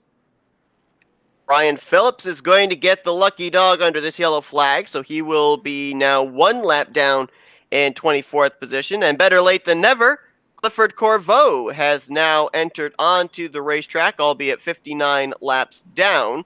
I don't think he even has enough time to be able to pick up the position of 27th that Jordan Stencil currently holds, being the first driver to DNF here tonight. I don't know. Let's see. Nope, I don't think he does have enough time to be able to pick up that spot, but they're getting doubled up here. You saw him on the apron. You said it, Anthony, back during the last time these drivers were under pacing, that you thought if they had at least just one more caution, that all these drivers might be able to make it the rest of the way. Do you stand by that now? Because I saw a number of drivers still down there in the apron under these pacing laps. If they can, it's going to be much closer than I think a lot of us realize. And if you're Christopher Lawrence, you're one of those drivers that are just obviously the drivers have more data than we do. They can see how much fuel they have left. They know what the runoff is. They know exactly what they can and what they do and don't have. We're guessing. But from what we saw earlier, a lot of drivers came down on lap 28. I failed to mention that the first round of drivers came down on lap 28. I just remembered that there were a couple drivers that were in that group that didn't pit after the first yellow. They were able to stretch it to about lap 30 or 31. So that is within the window. If you're stretching it, the problem is that some of those drivers might have been in the draft. Some of these drivers that are up at the front might be a little bit short on gas. Certainly Lawrence, who's been heading the outside line for most of this race, but like Robinson, Vickery, they might be a little bit better off in the fuel department. Green flag's going to come back out with 16 laps remaining here tonight in the Black Gate 200 at Daytona. Christopher Lawrence, Matthew Robinson up through the gears. Slow car there. The 25 of Kitzler did not get going. DJ Daniel was there to capitalize. I don't think that Kitzler came down to get damage repaired. If there's a buckle on the front end of that 12 machine, or that 25 machine, certainly something hindering his top speed as everyone behind is trying to duck down to the inside, trying to get around him. Lawrence gets the lead of the race up the front. Jeffrey Vickery, who was basically caught up in that earlier incident or the last caution, he runs now in second place right in front of DJ Daniel, who's trying to get back into the lead of the race. How about Christopher Lawrence? Since race 3, back at Auto Club, he has been the points leader. He lost it last week at Texas to DJ Daniel, but I think that right now his eyes are focused on seeing the checkered flag waving over the hood of his Chevrolet. He looks back and sees Jeffrey Vickery, who's starting the outside of the front row. 3-time winner DJ Daniel, then Corey Saucier, another 3-time winner, and Matthew Robinson. That is your top 5 as things have gotten single filed out from first all the way back to, 20th place, I think. Something like that. There's a little bit of a squirrel for position back in about the 7th to 8th place position between Gimbel and Anderson. Speaking of Gimbel, let's give a shout out to Jaden Gimbel. He's had a very up and down race tonight, but now finds stuff running in 8th place. So big comeback drive on tap for the 12 machine. As right now, these drivers, they know they need to get to the end of the race. We still have quite a bit of race left to run. Still north of 25 laps. They got to be able to make it all the way to the end. Make that 15 laps. So, and it's 15 laps worth of Daytona time. So, a long lap and a lot of action. We have a long race ahead of us still. Ooh, things stacked up there at the back end of this lead group with Anderson and Jones, as well as the 34 of Simon Morrison. And you saw James Cato stepped out of line there, headed for turn 1. Nobody wanted to go with him, so he tucked back in line in front of... Oh, he's going to try it again, I think, here. Or no, that's Anderson that's actually jumping up to the outside line on him, and he's going to make contact! Into the wall they go! And down to the inside of the racetrack they go. The 3 of Cato. Yellow flag comes out in the air. I think Chris Papa got a piece. He did. 13 is now wrecking across the start-finish line. And this has changed everything again. Anderson down pit lane. 34 of Simon Morrison also with damage as he is now making his way on the apron into turn 1. Well, if these guys weren't good to make it on fuel under the last caution, I think they're good to make it now. They might be able to stretch it at this point in time. Definitely a little bit easier on the engine when you're running at pace speed, and that almost had the potential of not being a caution, given the fact that we've seen a couple of crashes happen in the same area of the racetrack, and if they got down below the double yellow line, the yellow flag wouldn't have come out. Thankfully, though, not everyone was behind that was involved, although unfortunately, it's just someone that ran in. I believe that you said it was the 7 of Anderson that came in, or make that Papa that came in and got a little bit of contact. I don't think he knew rightfully where the 3 was on the racetrack and just kind of came in to came in stage right, if you will, and stage left if you're looking at the track, and just got a little bit of contact. I'll tell you what, Seth, that section of the grandstand is seeing a lot of action tonight. They definitely are, no doubt about that. And to your point of not knowing where the 3-car was, Papa was not the only one that ran rather low there through the tri-oval. There were a couple of other drivers that I thought very well might hit the 3 machine and did not. So I don't know if there was visibility problem there of not seeing that the 3-car was stopped. I mean, these drivers sit rather low in the car, and if they've got somebody in front of them, they're not necessarily going to see that car until they're right up on them. Yeah, it's really hard to see, especially when there's a plume of smoke coming down the racetrack. And so a lot of people at home might be wondering, well, we can see where the smoke is going, so surely the drivers can too. The difference is that we're seeing it at basically a static camera angle, and the drivers on the racetrack are going well over 180 miles an hour, so they have to make split decision. And sometimes with the smoke is looking like it's going to the bottom of the racetrack, might be a car that's just on the other side of the smoke where you're going. So thankfully everyone didn't go down the inside, although the couple that did, there was some contact that was made, but not a lot of damage, except for on Papa there might be quite a bit of damage.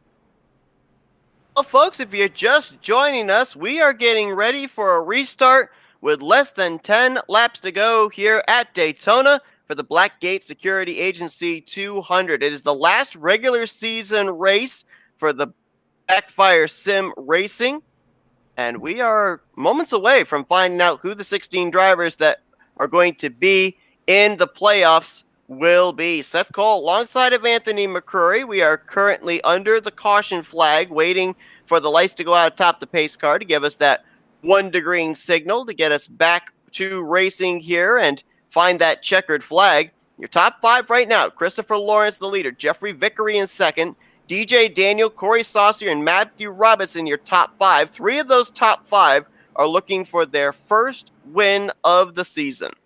And there's a lot of drivers behind them that are also looking to get a good finish here tonight and trying to get their name on the win column. If you haven't been following the series, only 3 drivers so far in this series have won a race.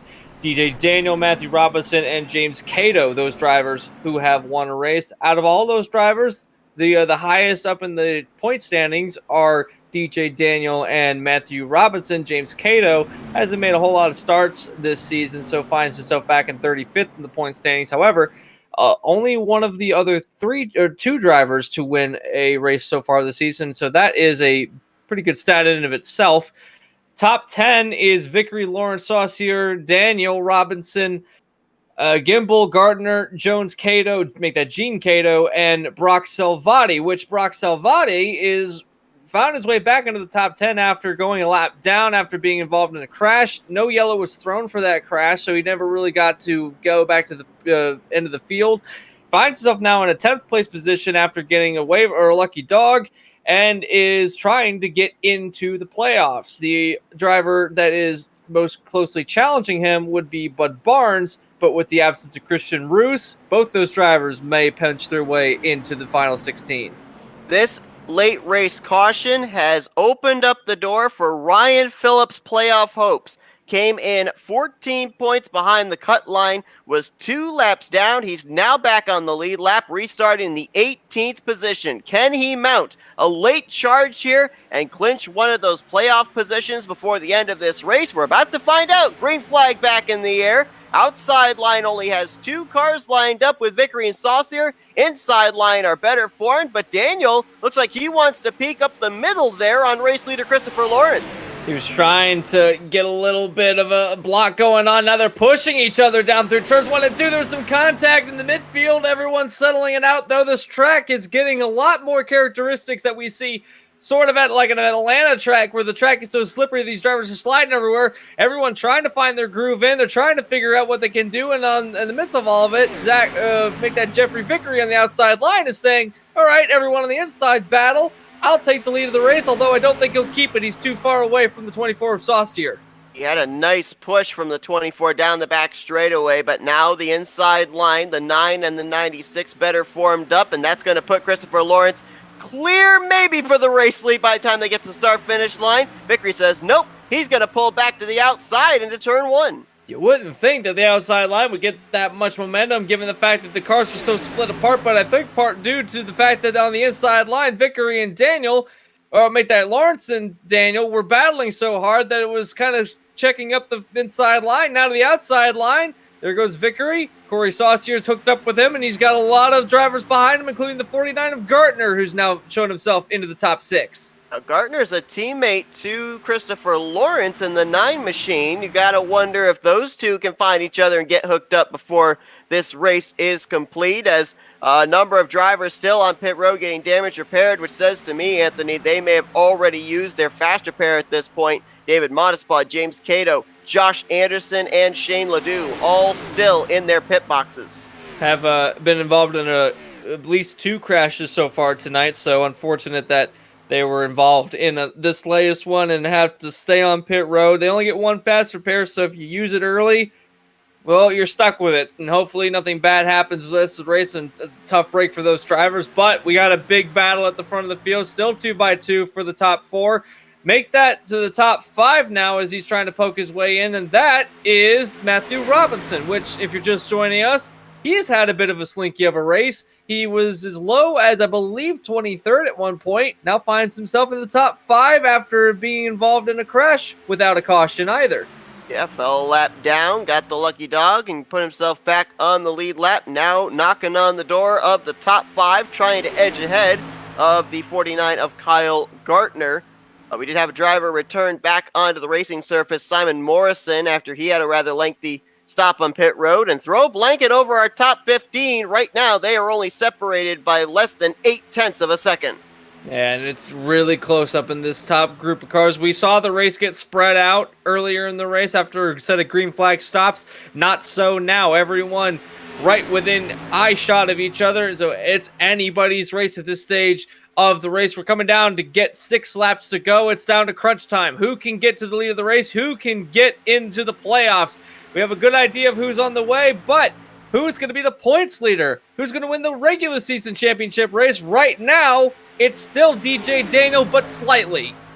A lot of drivers probably would not like the fact you called it crunch time, because that could refer to what their cars look like by the time they come around here to take the checkered flag. Things starting to get dicey here. We've worked 5 cautions here this evening. 2 of the wrecks have actually been really big wrecks involving a number of drivers, but 15 cars in this lead group. You got to wonder how many are going to survive, as it's going to be 5 laps to go when they hit the stripe this next time by. We're coming down to get the 5 to go. Right now, if you're Christopher Lawrence, you're liking what you're seeing behind you. If you're anyone behind Christopher Lawrence, you want to get up to Christopher Lawrence. So right now, he's a bit of a sitting duck. He's guarded that inside line pretty well, and if he can continue to guard the inside line, he might be able to pull off a win. However, that outside line, if they get some momentum, it's very possible that Vickery could get clear of the 21. In fact, they're going to have a bit of a wild card. There's a slow car in front of them, and that was our cutoff driver that they're going to have to get around. And it looks, thankfully, they're catching him on the backstretch. He's gone to the inside line, but that would have been Bud Barnes, who was just the last driver to be in the top 16. He's still running on the racetrack. And again, with Roos' absence... Oh, got a car in the apron! Oh, multiple cars! The 12 is around, the 97 goes with him! Brock Silvati, for the second time tonight, is going to get spun off turn 4. This time, the impact was a lot harder, and no yellow flag will wave to save him, as we have now hit 4 to go at Daytona. And that might not be day over for him as far as getting into the playoffs. He came in 3 points outside, but again, we're going to touch on the point with Christian Roos' absence. That opens up, so he might be able to get in just via the fact that he's driving around, but there goes the 99 around as well. Second time tonight that Matthew Robinson has been spun. He spins down to the infield grass. There'll be no caution to save him. We still stay under the green flag, coming around to take 3 to go. Now there's a bigger wreck. There's Gartner. Gene Cato was involved as well. That's going to be a yellow, and that's going to send us to overtime. That was not what you wanted to see if you were concerned on fuel. But there were 3 separate crashes that could have been a caution, and finally it cultivated on the exit of turn 4. And again, if you had a ticket in turn 4, you're getting one heck of a show tonight, as most of the actions happened there. And Matthew Robinson earlier, I don't know if he thought that this was the 24-hour circuit, but he certainly wanted to go to the bus stop. Let's try and see if we can find all three of the incidents and show you exactly what happened. We'll start first with the 97 of Silvati. I think he's going to have a little help from the 25 of Kinsler. Kinsler got a little loose there underneath him, and that is heavy impact with the front end of his machine. Silvati's sitting there waiting, seeing if maybe a caution will come out to save him. No such luck. We now jump to the back straightaway with Matthew Robinson following in line behind DJ Daniel. The car behind him is the 12 of Jaden Gimbel. We'll see if it was a errant bump from behind or if somebody from the top side gets into him. And, well, Daniel dancing around. Yep, right there. Gets hooked off the nose of the 12, slides it down towards the inside wall, but keeps the car facing the right way, so no caution there.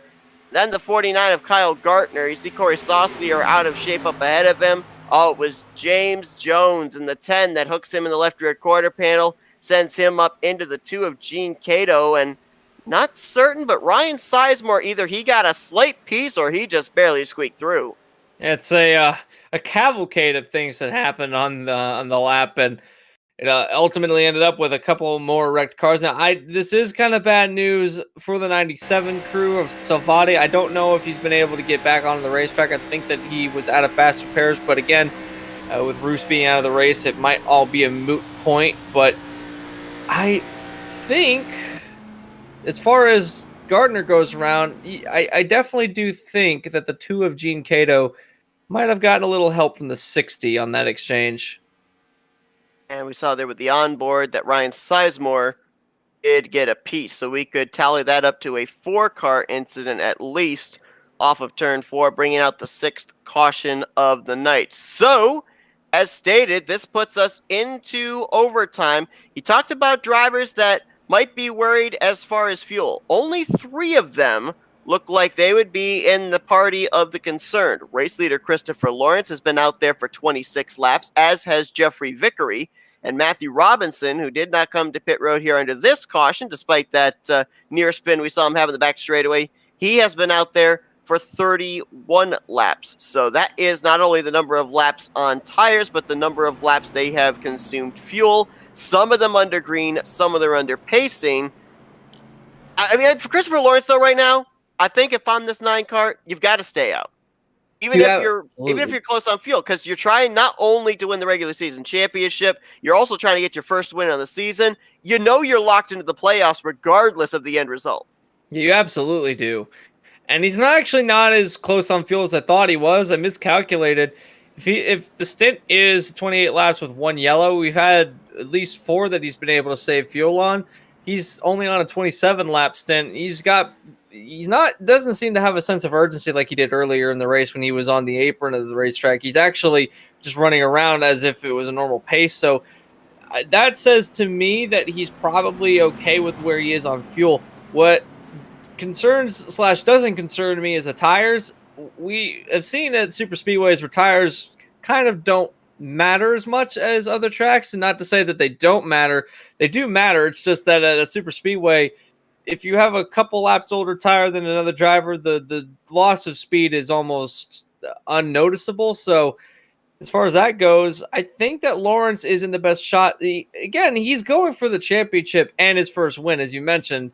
Being in this position, he's got himself a great position to do so. Only has to do 2 more rotations, and if he's on the inside line, we have seen just how hard it is to pass somebody down there. He is looking like he might be in the best seat of the when we go to restart. But that outside line, how much speed is that outside line going to get? Because that could be the deciding factor. And if I'm not mistaken, there's a couple teammates that want to link up and try to push to the end of the race. Absolutely. 17 drivers will be on the lead lap when we take this green flag. Looks like 13 of them may be up to speed. Place your bets, folks. It's Christopher Lawrence, DJ Daniel, Corey Saucier, Jeffrey Vickery, and Zachary Woods, your top 5. James Jones, Ryan Sizemore, Jeremy Richmond, Angel Santiago, and Jaden Gimbel, your top 10. Green, white, checkered here tonight at Daytona in the Blackgate Security 200. DJ Daniel wasn't wasting any time, really roughing up the 9 machine, going right down to the door with him. Didn't make any contact, but it was close. There almost was contact there as Lawrence pays the favor. There was contact definitely there, but they settle it out as Lawrence chugs away with the lead. He's going to pull ahead. He's got the 24 of Saucier in tow. Those two been working together. We've got a spin. That's Richmond back there. He's into the wall, spinning down to the inside. Everybody else on the racing surface kept it straight. I think we're still under green. Now the caution's out as the 98 migrated back up to the racing surface. That was the mid-pack, and that was something that I think might have been just a misjudge of track position again. That's something that we've seen all night long. It's just been simple little mistakes, but the way that these cars are so loose, a simple bump has been all it takes to spin them around. Well, Jeremy Richmond, you can see he took a pretty good shot with the front end of his race car into the inside wall, so much so it shot his car back up the track and brought out this yellow flag. Let's go back and see what happened. Richmond was running at the time unofficially in the 5th position, 3rd car on that inside line, I do believe. What I think might have happened here, I think that it just was the 3 wide situation, and I think that they got squeezed a little bit. I think the 12 might have of Jaden Gimbel got squeezed in between a couple of those other cars, and then just a chain reaction. I think we can safely call it the hardest hit we've seen a driver take here tonight. That car was full speed, nose first into that inside safer barrier. Jaden Gimbel went down there with him as well, though his hit was not nearly with quite as much velocity. We'll take another look here off of turn 2. That is Zachary Woods, and is that the 90 there as well? Yeah, the 90 is who Richmond made contact with, and wow, what a shot. That was a huge hit to the inside wall. That's a scary crash, and the way that the wall kind of angles, it almost went over. That's a hard hit, and if this had been in the real world, that would have definitely knocked the wind out of a driver. Goodness me, that was an impact. So we rack him up for another green-white checker. The leader did not come around with the white flag in the air. Had he been on the white flag lap, race would have been over right then and there. But we get another overtime green-white checker here, and it will not include Jeremy Richmond or Jaden Gimbel. They sit on pit road. A lot of damage on both those machines, getting them repaired. So now I believe we're going to have 15 drivers to settle this thing out. And again, a number of these drivers towards the back do have damage, have been slightly off the pace for the last 20 laps or so. Bud Barnes in the 83, Zach Kinsler in the 25. Even Kyle Gartner in the 49 has damage. So potentially 10, 11 drivers might still be left to try and pick up this victory here tonight. Now Christopher Lawrence is a little bit nervous. He's back to the apron, and I noticed something he's been doing this time around that he didn't do the last time around. He's definitely speeding the car up, letting it coast with the engine off, and then refiring the car. That says to me that it's now getting close on gas, and especially if they go into another green-white checker, we can, I believe, have unlimited ones, but certainly up to 3 for these drivers. So this is the part where you start biting your nails if you're on the 9 team. I don't know if he can make it. Another thing that kind of goes against him right now, too, is with this caution coming out, he and the 24 are going to be the front row. I guarantee you he would have liked to have had Saucier back in 3rd or 4th place, so that way he would have been able to have him as his wingman for this restart. Joey Logano coined the okie dokie, where a driver will line up on the inside or outside of another driver, and then that driver that's in 2nd place will let the race leader up in front of him. The two of them will work together. There's no room to be able to pull off an okie dokie right now because everybody else behind them is going to be on go. Exactly, and everyone knows that they can get to the lead of the race. If you get to the inside line, apart from the outside maybe having a last lap charge, you basically have won the race. Some of these drivers behind here that are vying for their first win of the season, you've got quite a bit of them. Lawrence, the leader, definitely one of those drivers. Saucier, another one of those drivers. DJ Daniel, he's won several races so far, so he's just looking for another win and also to win the regular season championship. James Jones, one of those drivers looking for a win. Jeffrey Vickery, Ryan Sizemore. Speaking of Sizemore, Can you believe that he's found his way to the top 6 after all the luck he's had? We had almost written him off completely as making it into the playoffs. At this stage of the race, I still think it's mathematically possible for him to make it, albeit a bit ambitious. But again, with a couple drivers not making the start and with the amount of drivers that we had make the start, he could be looking at a ticket into the playoffs. Right now, the driver he has to worry about is the 43 of Ryan Phillips. He needs to finish 8 positions ahead of Phillips. Right now, Sizemore 6th, Phillips in 8th. If Phillips manages to finish within close proximity to Ryan Sizemore, I think Phillips is going to get the final spot in the playoffs here, and Sizemore might be the first car on the outside looking in. But again, we've still got at least 2 more attempts at the green-white checker, so this thing is not over yet. We still could see another caution. Green flag back in the air. Let's see if they can make it around to the white flag this time. Can they do it? There's a little bit of beating and banging at the front of the field between the top 2. Someone's dropping back. I don't know if they want to stay out of this, but it might be a smart move. We've seen races come down to last lap passes and last lap crashes, so it could be another case here tonight, especially if we get another green-white checker, be in a position to possibly take a win. So a bit of a gamble, but it looks like they've single filed out of the front of the field. It's a bit of an interesting thing that I didn't think that we'd see, but right now weaving back and forth is the 9. Where does Saucier go? Or make that Daniel. Where does Daniel go? Right behind him. Right now in your top 10, only one is a former winner. That is the 96 of DJ Daniel, looking for his league-leading 4th win on the year. The other 9 all looking for their first win, and we have taken the white. We are coming back to the checkered flag. The question is, how many cars will there be when we get back to the checkers? Well, if it was up to DJ Daniel, there'd be no one behind him. He made an aggressive block on the 10 of Jones, but now Jones forcing his way to the outside line, got no help, but has got the side draft after the 96, and now the 9 running the middle line. Jones with a run. He's gotten turned by the 96 down the back straightaway, and now they're wrecking. The 96 is involved as well. Lawrence is going to be home free. Right behind him is going to be, I don't know who that is. 90 of Angel Santiago. He tried high, couldn't make it work. Tried low, couldn't make it work. He's not going to be able to make a move. Christopher Lawrence will enter the playoffs as a winner. He takes the Blackgate Security 200 at Daytona. And not only that, but he's taken the points lead again with DJ Daniel spinning down the back straightaway. So winning the regular season championship, winning his first race of the season, and going into the playoffs as number 1.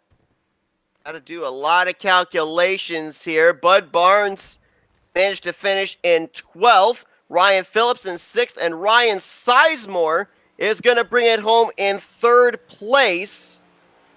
I do believe, based off of the scoring that I have in front of me, that Brock Silvati and Ryan Phillips have raced their way into the playoffs, replacing James Santoyo and Christian Ruse. That is big, especially for Ryan Phillips. He came in 14 points behind the cut line and was able to make up the difference. That is a mega drive on the part of the Phillips team, the 43 team.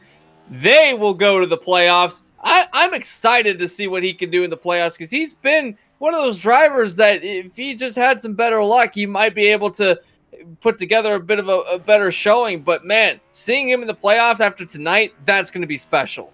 Now again, these are all unofficial mathematics. They could be changing by the end of this race and heading into next week, especially based off the fact of that last lap incident. You got to wonder, with all the contact that was made, who might be at fault, who might end up getting a post-race penalty. So all of that dust has to settle before we officially do know the 16 drivers that are going to be in the playoffs. An easy one to be able to announce, though, is Christopher Lawrence. You mentioned it, too. With DJ Daniel running into that issue on the final lap, it's going to be Christopher Lawrence not only heading into the playoffs as a race winner, but he will get those bonus points for the regular season championship. So well done to him. That was right place, right time for Lawrence, and he had to. He had to mirror drive those last 2 laps, and it wasn't easy for him. What really saved him from the charge that the like of DJ Daniel and company had was that contact that was made in the back straightaway, having all of the competitors behind him kind of scurry around. And check out your top two right now. We need to give a shout out to Angel Santiago. He has had an extremely up and down race and finishes second place here tonight. Bridesmaid to the 9, but considering how Santiago's race got started, this is fantastic. So all prop where props due, but yeah, that last back straightaway run, that was what was made the difference for Christopher Lawrence, and he's got a lot running into the playoffs. We're going to take a few camera angles here of this incident on the back straightaway. We will show you your official finishing results from tonight in just a moment. But it looks like, amazingly enough, with all the contact that was exchanged there, Anthony, I think we really only had 2 drivers that spun. I think James Jones spun off the nose of DJ Daniel, and then Daniel got spun down to the infield grass after the contact between himself and the 24. Everyone else, incredibly enough, were able to keep it straight and race it back to the start-finish line. That is amazing. The fact that they were able to hold on to that win, by all accounts, should have been spinning around. Given how loose these cars are, the fact that they were able to hold on to it, that is something special. These drivers are professional. We cannot give enough credit to some of these drivers. They do a lot with what little experience and what a lot of experience these drivers have. So the fact that a lot of those drivers are able to hold on to it, give credit to all of those drivers. And all race long, we keep saying the cars did not seem stable whatsoever. And I know it's an open setup league, but that says to me that they were setting up for top speed. And the fact that they were so loose tonight, being able to hold on to it at all was something special. So, man, just a lot of kudos all around for those drivers. Did that move right there put Ryan Phillips into the playoffs? We're going to have to wait and see as we take a look at the finishing results from tonight's event. Drivers that we know for certain are going to be in those playoff positions: DJ Daniel and Matthew Robinson, 3-time winners; regular season champion Christopher Lawrence; Kyle Gartner, JR Miller, Corey Saucier, Jordan Stencil, Zach Woods, Angel Santiago, Jeremy Richmonds, James Jones, Noah Owens, Chris Hubka, and Bud Barnes. Those drivers officially we know are going to be in. Brock Salvati finished 17th, so he would be in as he was only 3 points back. The big question marks now: did Ryan Phillips either displace James Santoyo or Christian Ruse, who did not take the green flag here tonight? I think, based off of my calculations, I think he accumulated enough points, but we're just going to have to wait and see when we get to next week's race. I think for sure he would have bypassed Roos.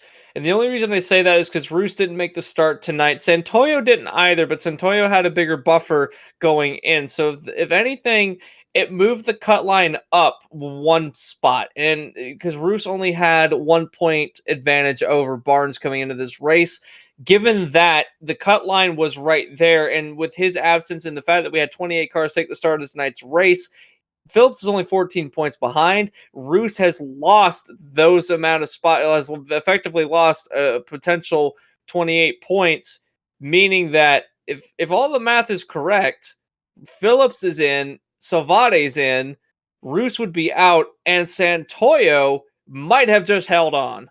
Yeah, that's going to be the big question, because it's a question of, did Brock Salvati gain enough points to knock Santoyo down as the second driver that would be down near the cut line, along with Christian Ruse, which would knock Ruse out?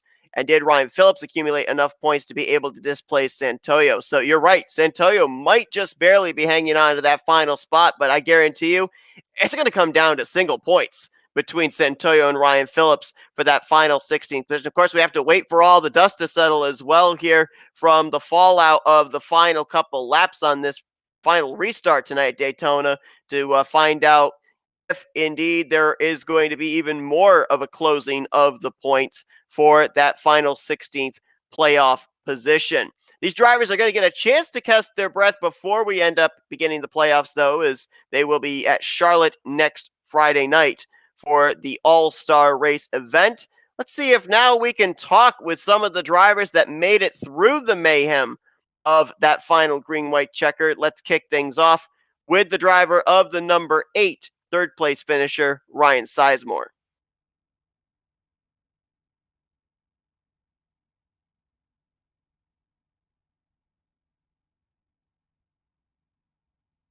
Hey Ryan, it's Anthony and Seth up here in the FRM booth. You got us?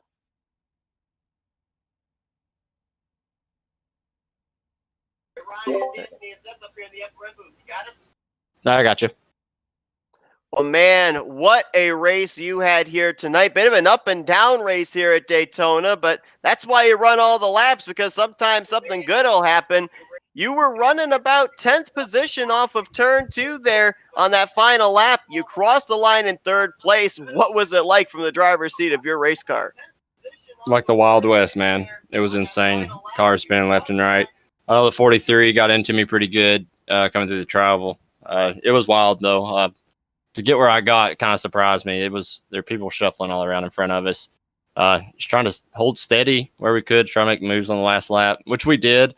The 43 getting into me at the end, though, that kind of killed any more momentum I would have had to get to the front, too. But all in all, it's a good place to finish, and I'm happy with it. Sad that we're not in the playoffs, but I guess we'll wait and let all the dust settle and see where all that ends up. I'd like to thank all my sponsors, though, the Shirt Garage, Thigh Huggers, Ayers Irising Paints. It just barely missed the playoffs as well, running really well, able to get it to the top 3. But a question I have all night long, we saw the cars look like they were a bear to drive. It seemed like the inside line at the beginning of the race wasn't really a place where everyone could really drive consistently as far as stability goes. And then the outside line got that as well. At least for you, was your car set up to be more of a top speed, low downforce setup where the stability was maybe a little bit compromised, or what was going on inside your race car? Single file runs, it was pretty steady. The car stayed neutral for the most part. You get in the tight packs, so it really loosened it up.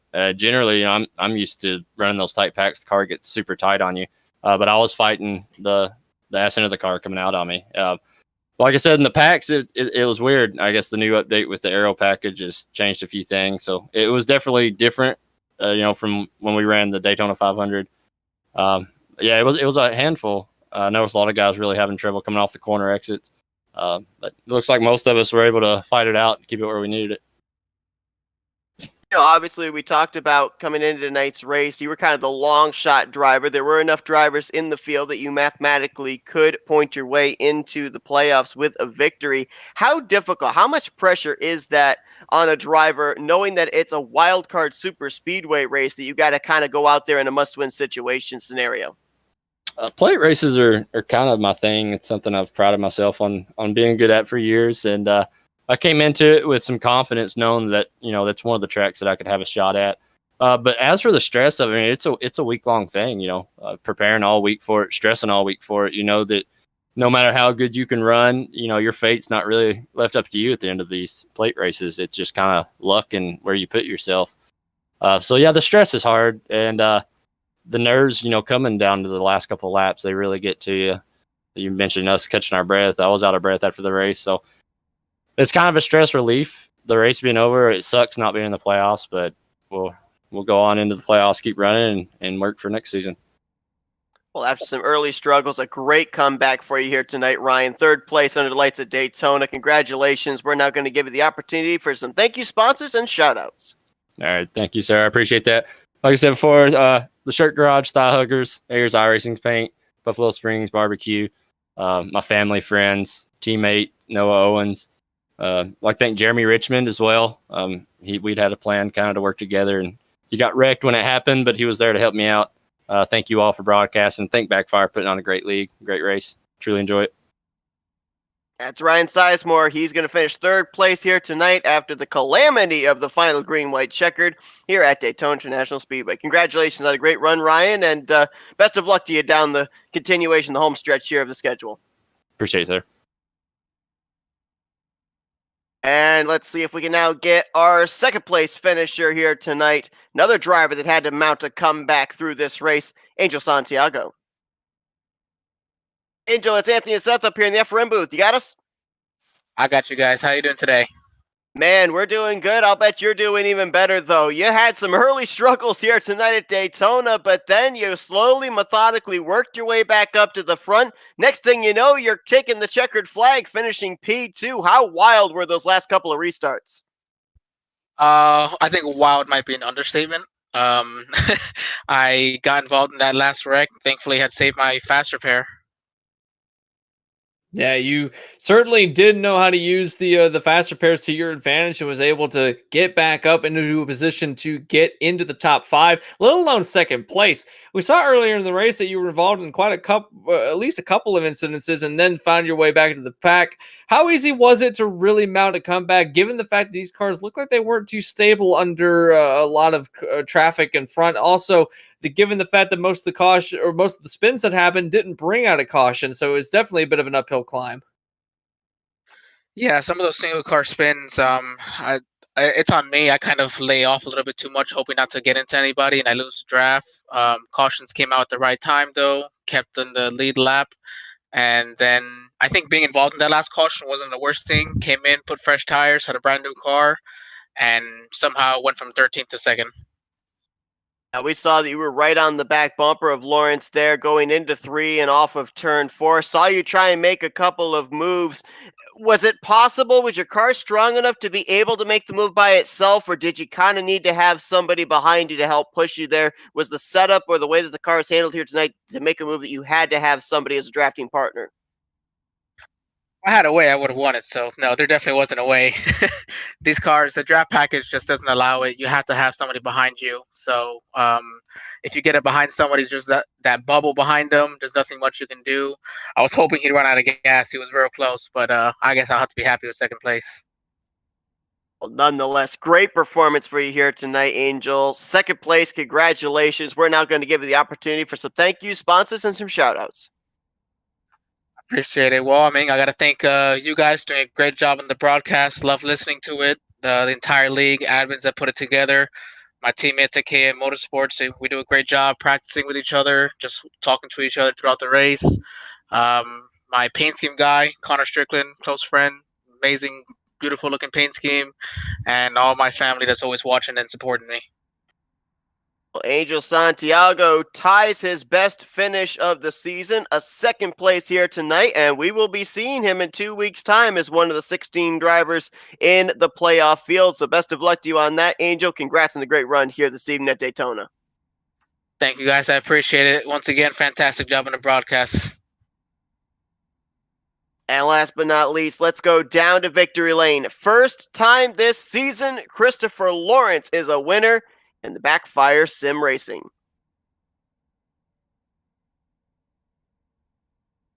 Hey, Chris, it's Anthony and Seth up here in the FRM booth. You got us? Hey, guys, how are you? Well, man, we documented it here coming into tonight that not only were you searching for your first trip to victory lane, but you were also trying to win the regular season championship, coming in a dogfight between a couple of 3-time winners in Matthew Robinson and DJ Daniel. Now, I kind of speculated which one I thought was going to be more important to you, winning the overall championship for the regular season or winning a race. But now we're going to get the answer from the source yourself. Which one to you were you gunning for here tonight? I'll be honest with you, coming in tonight, all we could think about was getting that season championship. You know, that was huge. You know, we've been racing with these guys all year, and, you know, watching some of these guys come in from day one to where we're at now, and the growth that everybody's made, the competitiveness, just I just can't say enough about these guys, the competitiveness, you know, and trying to be the, you know, number one standings, point standings finisher was a very big goal for us tonight. Well, you definitely were able to figure out how to really make the most of your car at the end of the race. Take us through this last couple of laps where you're looking at your rearview mirrors, seeing all the drivers behind you, and knowing that there's going to be a big charge for certainly DJ Daniels is going to bring you a charge. Seeing what was happening behind you. Coming down to the last lap, it certainly looked like chaos erupted behind you. Was it a bit of a sigh of relief? For how much were you mirror driving the last couple of laps? The last couple laps, it was more like the last 10 laps I was mirror driving, just, you know, watching where Daniels was at, you know, with him behind me, you know, watching just to make sure I could stay ahead of him was the big key. And then on top of that, watching the gas there. But yeah, mirror driving for sure, and seeing with the chaos ensue on that last lap there, it definitely was a relief of stress. Seeing them fall back there. Yeah, let's talk about fuel a little bit. Obviously, we knew you were right on the edge of being able to make it, but then you not only had to do one green, white, checkered restart, but then a second one as well. If you had to do a third green, white, checkered, did you have enough fuel in the tank for that scenario? I wasn't making it any more laps. We ran out shortly after we started our donuts, victory lane donuts. So we were watching fuel, and to be honest with you, we might not have made it, had we not gotten one of those cautions in there. We barely made it across the line. So we got a little lucky tonight. Well, we talked about whether you wanted to win the season championship or win the race. You get to do both here tonight in one fell swoop at Daytona. Congratulations, Christopher. We're now going to turn the microphone over to you, let you thank some sponsors, and do some shout-outs. Yeah, first of all, I want to thank all the drivers, for a great season. It's been amazing racing with all these guys week in, week out, seeing the growth. Great bunch of guys. I got to give a shout out to Matthew Robinson, DJ Daniel. Those guys, tough competitors all year, giving me a run for the money. It could have been any of us tonight, so it was good to race them tonight. And a big shout out to Blues Diecast. They helped us out big time this year. Juniors Mobile Detailing. Auto Ventures, AJ's Hotspot, those sponsors helped us tremendously put on a good league. And a huge shout out to my dad, for watching me, supporting me every week, giving me the tips to help me, win some races. So I want to give a big shout out to my dad watching tonight. And thank you guys for putting on an awesome broadcast. Well, Christopher Lawrence finished second here in the season opener at Daytona, finishes one position better. He'll head into the playoffs in 2 weeks' time as a race winner here in the BackFire Sim Racing. Congratulations, Christopher, on not only your first win, but wrapping up that regular season championship as well. Can't wait to see what you bring to the table with the championship on the line when we head to Chicagoland. Thank you, guys. Hopefully we can carry this win streak into the playoffs. And that is going to wrap up tonight's race here from Daytona. And one thing we touched on, Anthony, around the midway portion of this race was playoff drivers want to have that good momentum, that good mojo heading into the postseason. I think Christopher Lawrence has got that. Yeah, he definitely does. He came into this race knowing that he was locked into the playoffs, but really wanted to go off on a high note, and was certainly able to do that coming in, getting his first win of the season, which is crazy to think that he was the points leader up until last week and hadn't won a single race. So now he can add his name to the win column. It goes out of this race with the hardships of DJ Daniel at the end of this race. He's going to finish 15th. Meaning that not only going into the playoffs is Christopher Lawrence going to have the points lead, the points get reset, but he's going to have so much more momentum on his side going in. The bit of a morale that you have as a driver coming into the race, knowing that not only are you going to be the points leader, the champion of the regular season, but you are going to go in with not only a win, but the closest competitor to you didn't have such a great race. And that, you don't think that would affect your week-to-week skill and morale, but it does. So we'll have to see what happens in 2 weeks' time when we go for our first playoff race. But right now, Christopher Lawrence, there's nothing but smiles in that camp. We're going to leave everybody on a bit of a cliffhanger here tonight. And even we here, the commentators, aren't going to get to find out the answer until maybe next week during the All-Star Race weekend at Charlotte. We know right now 15 of the playoff contenders, three-time winners DJ Daniel and Matthew Robinson. Christopher Lawrence with his win here tonight. Kyle Gartner's going to make it in on points, as will Corey Saucier, Zachary Woods, Angel Santiago, J.R. Miller, Jordan Stencil, Jeremy Richmond, James Jones, Noah Owens, Chris Hubka, Bud Barnes. Brock Silvati gained enough points to get into the top 16, but get this, Anthony. At the conclusion of tonight's race here at Daytona, that 16th final position, it is a tie. 183 points out of the lead in the point standings. Ryan Phillips, James Santoyo. I don't know how the tiebreaker is going to take place, but this is a very interesting scenario for that final playoff position. Certainly did not see that one coming. That's gonna be fun to see. And stay tuned if you want to find out what happened. I'll weigh in what my guess would be is that because Santoyo didn't make the start, they might give the tiebreaker to Phillips. But I don't know if that's how their tiebreaker system works. It might go to overall starts.